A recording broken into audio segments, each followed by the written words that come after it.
राधे कृष्णा मित्रों, आप सभी कैसे हैं। आशा करता हूँ कि सभी ठीक होंगे। तो आप सभी का स्वागत है मेरे चैनल पे भक्ति में मुक्ति। आज मैं आपको विशेष ज्ञान देने जा रहा हूँ। बड़े विश्वास के साथ और बड़े ध्यान से सुने कि आप अपना जीवन बिगैर दवाइयों को कैसे जी सकते हैं। ये मैं आपको सारी चीजें बता रहा हूँ, बड़ा ही ध्यान से सुनना। मनुष्य बिगैर दवा के भी इस धरती पे जी सकता है। बस कुछ नियम और कुछ कानून है जो आपको फॉलो करने हैं, कुछ नियम करने हैं जिससे कि आप बिगैर दवा के आप जी सकते हैं। उम्र उम्र कोई इशू नहीं है, उम्र कितनी की उम्र का हो, कोई उससे कोई इशू नहीं है। तो आप ध्यान से सुने। मैं आपको बता रहा हूँ, जो पहला जो नियम है, जल्दी सोएं और जल्दी उठें। इससे आपका ये भी एक प्रकार की औषधि है आपके जीवन के लिए, एक प्रकार की दवा। और दूसरा बताने जा रहा हूं, बड़े ही ध्यान से सुनना। दूसरा भी, आप ओम का जाप करें प्रतिदिन, तो ये भी आपके लिए औषधि है, एक दवा कारगर है। और तीसरा है योगा और प्राणायाम और ध्यान। ध्यान ये भी एक प्रकार की औषधि है।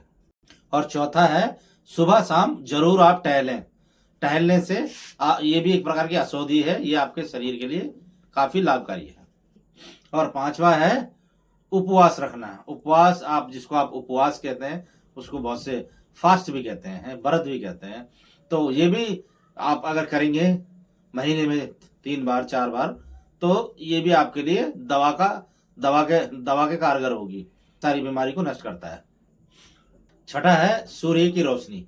आप सुबह उठें सूर्य भगवान से पहले, और सूर्य जी जैसे उगते हैं आप उनकी रोशनी लीजिए और प्रणाम कीजिए। ये भी एक औषधि प्रकार का आपका। और सातवां है मटके का पानी। अगर आप मटके का पानी ज्यादा से ज्यादा पियेंगे ऑफिस में या कहीं भी, या आप भर के लिए, तो ये भी एक औषधि के रूप में है। ये भी आपका रोजाना भी एक औषधि प्रकार है।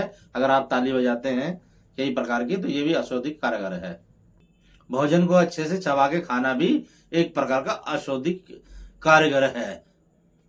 खाना खाने के बाद आप वज्र आसन में बैठें, ये भी एक औषधि प्रकार का है।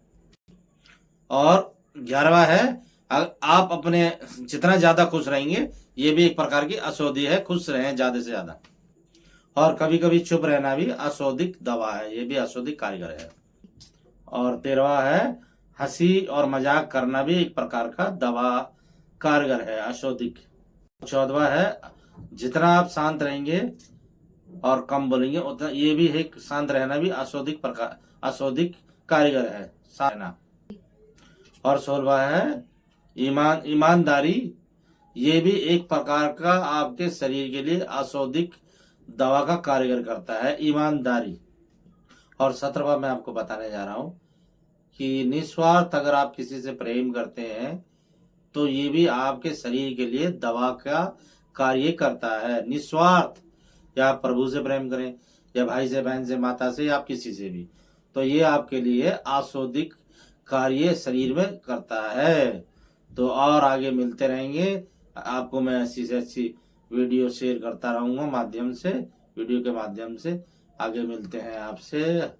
राधे राधे।